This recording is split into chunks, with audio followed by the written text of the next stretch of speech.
Hi കൂട്ടുകാരെ, പുതിയൊരു വീഡിയോയിലേക്ക് എല്ലാവർക്കും സ്വാഗതം. അങ്ങനെ ദയ വന്നിരിക്കുകയാണ് കേട്ടോ. ഈ ആദിൽ എന്ന് പറയുന്നവൻ ആരാണെന്ന് ശരിക്കും അറിയണം. എല്ലാവരും ഈ ആദിലിനെ പേടിക്കുന്നുണ്ടെങ്കിൽ ഈ പറയുന്നത് പോലെ എന്തോ ഇവർ നമ്മളിൽ നിന്ന് മറച്ചു വെക്കുന്നുണ്ടെന്നുള്ള ആ സത്യം വ്യക്തമായി അറിയുന്നത് കൊണ്ട് തന്നെ ഇവർ വന്നിരിക്കുകയാണ് കേട്ടോ. അങ്ങനെ ആദിൽ ആരാണെന്ന് അറിയാൻ വേണ്ടി അവരവിടെ തന്നെ നിൽക്കുകയാണ്. അവർ രഘുവും ദാസും വരുന്നത് വരെ അവിടെ നിൽക്കുകയാണ്. അങ്ങനെ ദാസും രഘുവും അവരുടെ ജോലി കഴിഞ്ഞ് അവരെത്തുകയാണ് കേട്ടോ. അപ്പോൾ ഉടൻ തന്നെ ഇതിപ്പോൾ ആര്, ശബരി വല്ലാത്തൊരു സർപ്രൈസ് ആയല്ലോ വന്നത് എന്നൊക്കെ അങ്ങനെ പറയുമ്പോൾ ശബരി പറയണേ, ഞാൻ പഞ്ചരത്നത്തിൽ പോയിരുന്നു, പഞ്ചരത്നത്തിൽ പോയതിന് ശേഷമാണ് ഇങ്ങോട്ടുള്ള വരവ്. അപ്പോൾ എന്താ പ്രത്യേകിച്ചൊന്നുമില്ലല്ലോ, എന്താ അവിടുത്തെ വിശേഷങ്ങൾ? അവിടെ അച്ഛൻ ഒറ്റക്കായിരുന്നു ഭക്ഷണം വെച്ചുണ്ടാക്കിയിരുന്നത്, എന്നിട്ട് ഞങ്ങൾ അച്ഛന് ഭക്ഷണമൊക്കെ ഉണ്ടാക്കി കൊടുത്ത് അവിടെ നിന്നും പോന്നു എന്നൊക്കെ പറയുമ്പോൾ ഇവർ പരസ്പരം അങ്ങോട്ടും ഇങ്ങോട്ടും നോക്കുന്നുണ്ട് കേട്ടോ. അപ്പോൾ ദയ പറയണേ, ഞങ്ങൾ പഞ്ചരത്നത്തിൽ ചെന്നപ്പോൾ അവിടെ ഒരു ഗസ്റ്റ് വന്നു എന്ന് പറയട്ടോ. ഇത് കേൾക്കുന്നതിനോട് കൂടി ഇവരാകെ ഭയന്ന് പോവാണ്. അപ്പോൾ ഉടനെ രഘു ചോദിക്കുകയാണ്, ആരാണ് ആ ഗസ്റ്റ്, ആരാണ് വന്നത് എന്ന് വീണ്ടും ചോദിക്കുമ്പോൾ ഗസ്റ്റ് പറഞ്ഞത് ആദിത്യൻ എന്നൊരാളോ, അത് ആദിൽ എന്നങ്ങ് പറഞ്ഞിട്ട് ആദിത്യൻ എന്നൊരാൾ എന്ന് പറയുമ്പോൾ ഇവരാകെ ഭയന്നു കേട്ടോ. അപ്പോൾ ഇവരുടെ മുഖമൊക്കെ ഒരു ഞെട്ടലോട് കൂടി ഇരിക്കുന്നത് ദയ ശ്രദ്ധിക്കുകയാണ്. അപ്പോൾ ദയ പറയണേ, എന്താ അയാളുടെ പേര് പറയുമ്പോൾ നിങ്ങൾക്കൊരു പേടി? ഞങ്ങളൊന്നും പറഞ്ഞില്ലല്ലോ. അച്ഛൻ അയാളെ പണം കൊടുത്ത് സഹായിക്കുന്നതും അതുപോലെ അയാളെ ഭക്ഷണത്തിന് ക്ഷണിക്കുകയും അയാളെ ഒപ്പം ഇരുത്തി അച്ഛൻ ഭക്ഷണം കൊടുക്കുകയൊക്കെ ചെയ്തു എന്ന് പറയട്ടോ. ഇത് കേൾക്കുന്ന രഘുവിന് മനസ്സമാധാനം പോവുകയാണ്. പിന്നീട് അമ്പിളിക്കും പറയാനില്ല. ഇത്രയും നാളും പിടിച്ചു നിന്നിട്ട് താൻ ഇനി പിടിക്കപ്പെടുമോ എന്ന പേടി അമ്പിളിയുടെ ഉള്ളിലും വരികയാണ് കേട്ടോ. അങ്ങനെ പിന്നീട് അമ്പിളിയാണെങ്കിലോ ഈ ഒരു പേടിയോടുകൂടി നിൽക്കുമ്പോൾ ഉടൻ തന്നെ രഘു ആണെങ്കിലോ താൻ ഇനി എന്താ ചെയ്യേണ്ടത് എന്നുള്ള ആ ഭാവത്തിൽ ഇങ്ങനെ നിൽക്കുമ്പോൾ ഉടൻ തന്നെ നിങ്ങൾക്ക് ആളെ അറിയണമെങ്കിൽ ഇതാ ഞാനൊരു സെൽഫി എടുത്തിട്ടുണ്ട്, നോക്കിക്കോളൂ എന്ന് പറഞ്ഞിട്ട് ആ ഒരു സെൽഫി കാണിച്ചു കൊടുക്കണം കേട്ടോ. അതോടുകൂടി രഘു ഇത് കാണുമ്പോൾ വലിയ ഭയപ്പാടാവുകയാണ് കേട്ടോ. ഈശ്വര, ഇനി എന്താ ചെയ്യുക എന്നുള്ള ഇതിൽ നിൽക്കുകയാണ്. അമ്പിളിക്കാണെങ്കിലോ പറയാൻ വാക്കുകളില്ല. അപ്പോൾ ഈ ആദിത്യൻ എന്ന് പറയുന്നവരെ ഇടയ്ക്കിടയ്ക്ക് അച്ഛൻ ആദിൽ എന്നും വിളിക്കുന്നത് കേൾക്കുന്നുണ്ട്.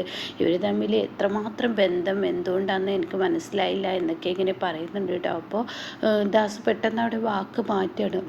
അത് അണ്ണൻ പഠിപ്പിച്ച ശിഷ്യനാണെന്നല്ലേ പറഞ്ഞത്, അവർ തമ്മിൽ എന്തെങ്കിലുമൊക്കെ ഉണ്ടാവുമായിരിക്കും, അവർക്ക് പണത്തിൻ്റെ ബുദ്ധിമുട്ടുള്ള ആൾക്കൊരു സുഖമില്ലാത്ത ആളാണെന്നാണ് എനിക്ക് തോന്നിയത്. എന്തായാലും പണത്തിൻ്റെ കഷ്ടപ്പാടും കാര്യങ്ങളും ഉണ്ടാവുമായിരിക്കും എന്നൊക്കെ പറഞ്ഞ് പെട്ടെന്ന് അവർ അവിടെ നിന്നും ചായ കൊടുക്കുക ചോറ് കൊടുക്കുക എന്നൊക്കെ പറഞ്ഞ് ആ സംസാരം അവിടെ നിർത്തുന്നു കേട്ടോ. അതോടുകൂടി ശബരിക്ക് ഒരു ഉറപ്പ് വരികയാണ്, ഇവരെന്താണ് ഈ ആളെ മറച്ചു വെക്കുന്നത്, തീർച്ചയായും എന്തോ ഒരു പ്രശ്നമുണ്ട് എന്നുള്ള സത്യം മനസ്സിലാക്കണം കേട്ടോ. പിന്നീടാണെങ്കിലോ ഇന്ദ്രൻ പ്രതിഭ പറഞ്ഞ കാര്യത്തെക്കുറിച്ച് ഇങ്ങനെ ആലോചിക്കുകയാണ്. എന്തോ വേണ്ടാത്തൊരു അവിഹിതം ഉണ്ടാക്കാനുള്ളൊരു പരിപാടി, അതായത് മാനം പോകുന്ന ഒരു പരിപാടി ഉണ്ടാക്കാനാണ് ഇനിയിപ്പോൾ നിങ്ങളുടെ അമ്മ ഉദ്ദേശിച്ചിരിക്കുന്നത് എന്നൊക്കെയുള്ള അനുപമയെക്കുറിച്ച് പറഞ്ഞ വാക്ക് തൻ്റെ ഉള്ളിൽ വലിയൊരു വേദനയാവുകയാണ് കേട്ടോ. അങ്ങനെ ഈ സമയമാണ് സുശീല കയറി വരുന്നത്. സുശീല വന്നിട്ട് പറയുന്നത്, എടാ ഇനി 1-2 ദിവസമുള്ളൂ നീയും അനുപമയുമായി ഡിവേഴ്സ് ചെയ്യാൻ, ആ സമയം നിൻ്റെ വാക്ക് മാറരുത്, നീ അവളെ ഡിവേഴ്സ് ചെയ്തിരിക്കണം. അത് കേട്ട ഉടനെ തന്നെ ഇന്ദ്രൻ പറയുന്നത്, തീർച്ചയായും ഞാൻ ഒപ്പിട്ട് കൊടുക്കും. അപ്പോൾ എന്നാൽ ഞാൻ തന്നോടൊരു കാര്യം പറയട്ടെ, അത് കഴിഞ്ഞിട്ട് വേണം നിൻ്റെ കല്യാണത്തെക്കുറിച്ച് കാര്യങ്ങൾ സംസാരിക്കാൻ എന്ന് പറയട്ടോ. അപ്പോൾ എത്രയും പെട്ടെന്ന് ഇന്ദ്രനിൽ നിന്നും ആ ഒരു മറുപടി കിട്ടിയത് കൊണ്ട് തന്നെ സുശീല ഭയങ്കര സന്തോഷവതിയാണ്.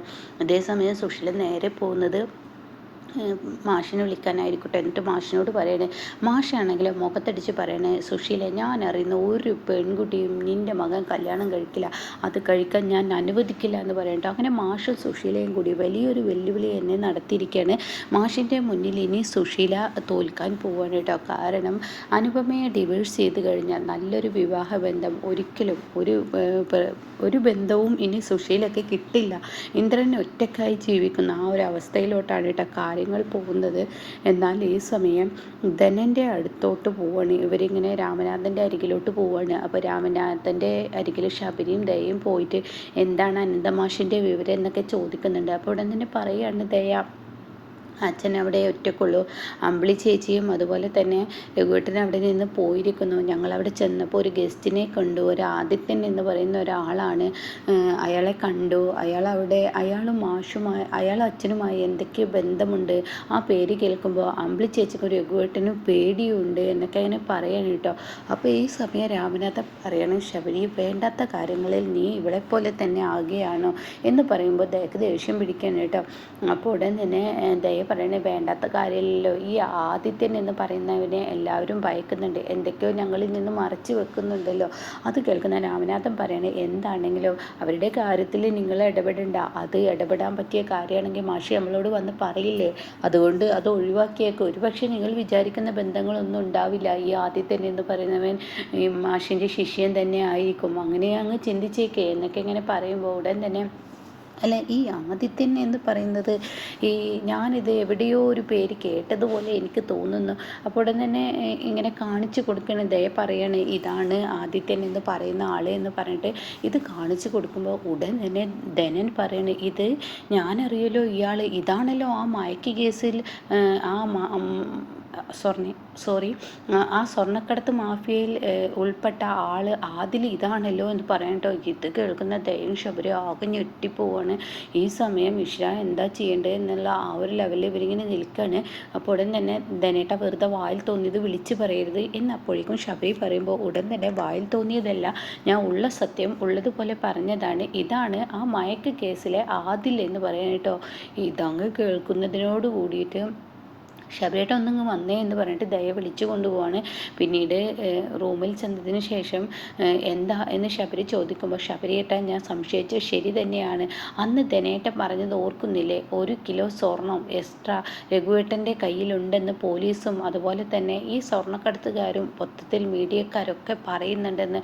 അപ്പോൾ ഈ രഘുവേട്ടനും അമ്പിളി ചേച്ചിയും ആ ഒരു പണം കൊണ്ടായിരിക്കുമോ ഈ ബിസിനസ് തുടങ്ങിയിട്ടുണ്ടാവുക, അതുകൊണ്ടായിരിക്കുമോ ദാസക്കൾ കൂടെ നിൽക്കുന്നുണ്ടാവുക എന്നൊക്കെയുള്ള വാക്ക് പറയുന്നു കേട്ടോ. അപ്പോൾ ഈ സമയം ശബരിയാണെങ്കിലോ എന്തോ തന്നിൽ നിന്നും മറച്ചു വെക്കുന്നുണ്ടെന്ന് ശബരിക്കും തോന്നുകയാണ്. അപ്പോൾ തന്നെ ദയ പറയണം ഇപ്പം ഞാൻ പറഞ്ഞത് എന്തായി, ഇപ്പം എല്ലാവരും നമ്മളിൽ നിന്ന് മറച്ചു വെക്കുന്നത് കണ്ടില്ലേ, 1 കിലോ സ്വർണം രഘുവേട്ടനിൽ കിട്ടിയിട്ടുണ്ട്, അതാണ് രഘുവേട്ടൻ അവിടെ നിന്ന് പോകുന്നത്. എന്നാൽ ഈ ആദിലിന് അച്ഛൻ പണം കൊടുത്തത് അതുകൊണ്ടാണ്, രഘുവേട്ടൻ അത് സമ്മതിക്കുന്നുണ്ടാവില്ല, അത് തെളിയിക്കണ്ടേ നമുക്ക് എന്ന് പറയുമ്പോൾ ശബരി പറയണേ ദയെ വേണ്ടാത്ത പണിക്ക് നിൽക്കണ്ട, വേണം ശബരിയേട്ടാ, നമുക്ക് അത് തെളിയിക്കണം. അങ്ങനെ അങ്ങ് രഘുവേട്ടനെ അമ്പിളി ചേച്ചിയും മറ്റുള്ളവരെ പറ്റിച്ച് അങ്ങ് പണം ഉണ്ടാക്കുന്നുണ്ടെങ്കിൽ അതങ്ങ് വിട്ടുകൊടുത്താൽ ശരിയാവില്ല എന്ന് പറയാൻ കേട്ടോ. എന്നാൽ ഈ സമയം ദയയുടെ ഉള്ളിലാണെങ്കിലോ അതിൽ നിന്നും തനിക്കും കിട്ടണം എന്നുള്ള ആ ഒരു മനോഭാവം ദയയുടെ ഉള്ളിലും വന്ന് തുടങ്ങുകയാണ് കേട്ടോ. ഇതേ സമയം അമ്പിളിയും ദാസും രഘുവും ഇനി എന്താ ചെയ്യുക, അണ്ണൻ അവിടെ 1,00,000 രൂപ അവന് കൊടുക്കുന്നുണ്ടെങ്കിൽ അപ്പോൾ അതിനർത്ഥം നിങ്ങളിൽ ആ സ്വർണ്ണമുണ്ടെന്ന് അണ്ണൻ വിശ്വസിച്ചിരിക്കുന്നു എന്ന് പറയട്ടെ. ഈ സമയം രഘു പറയണേ ഇനി എന്താ ചെയ്യുക എനിക്കറിയില്ല, അമ്മാവൻ ഞങ്ങളെ വിശ്വസിച്ച സ്ഥിതിക്ക് അമ്മാവൻ ഇനി ഈ ഒരു പൈസ ഒരുപാട് അവർക്ക് കൊടുത്തിരിക്കും, ഞാൻ എടുത്ത പണത്തിൻ്റെ അടുത്തോട്ട് എത്തുന്നത് വരെ അമ്മാവൻ അവനെ സഹായിച്ചിരിക്കും, അത് ഉറപ്പാണ്. അവനാണെങ്കിലോ കൗശലക്കാരനായ കുറുക്കനാണ്, അവൻ പലതരത്തിലൂടെയും അമ്മാവനെ ഈടാക്കുകയും നോക്കുകയും ചെയ്യും. ഇനിയും ഞാൻ മിണ്ടാതിരുന്നാൽ ശരിയാവില്ല, ഇനി ഞാൻ രംഗത്തിറങ്ങി കളിക്കുകയാണ് നല്ലത് എന്നൊക്കെ പറയുമ്പോൾ ദാസ് പറയണേ ഇത്രയും പെട്ടെന്ന് നീ അതിൽ ഇടപെടാൻ വരട്ടെ, അവിടെ നിൽക്ക്, ഇടപെട്ടാൽ അത് അപകടമാവും എന്നൊക്കെ ദാസ് പറയുന്നുണ്ട് കേട്ടോ.